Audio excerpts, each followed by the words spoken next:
இயக்குனர் ஜெயலட்சுமி இயக்கத்தில் உருவாகியுள்ள என் காதலை திரைப்படம் இந்த வாரம் வெளியாக உள்ளது.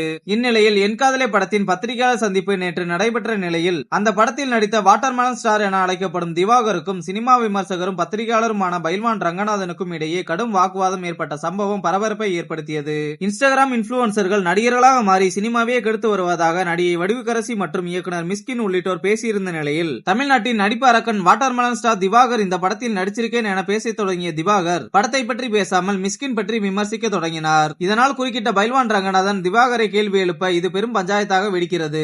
படத்தை பற்றி மட்டும் பேசுங்கள் என பைல்வான் ரங்கநாதன் சொல்ல, அதை எப்படி நீங்க சொல்லலாம், நான் பேசிட்டு இருக்கும் போது குறுக்க வராதீங்க என திவாகர் சொல்கிறார். உங்களோட சொந்த பிரச்சனைகளை பேச பிரஸ் மீட் வைக்கல என பைல்வான் ரங்கநாதன் வாக்குவாதத்தில் ஈடுபட்டார். மேலும் பைல்வானுக்கு ஆதரவாக பத்திரிகையாளர்கள் சிலர் குரல் கொடுத்த நிலையில், நீ என்ன அவ்வளவு பெரிய ஆளா, நான் தான் பெரிய ஆள், என்கிட்ட தேவையில்லாமல் பேசக்கூடாது என சொல்லிவிட்டு தன்னோட சிக்னேச்சர் ஸ்டெப் போடுறேன் என வாட்டர்மெலனை எடுத்து சாப்பிட்டுக் கொண்டே பைல்வானை பார்த்து கையேசத்தை விலக சொன்னதும் பத்திரிகையாளர்கள் கொந்தளித்து விட்டனர். இதையடுத்து அங்கிருந்தவர்கள் திவாகரை அமைதியாக இருக்க சொல்லி அங்கிருந்து வெளியேற்றினர்.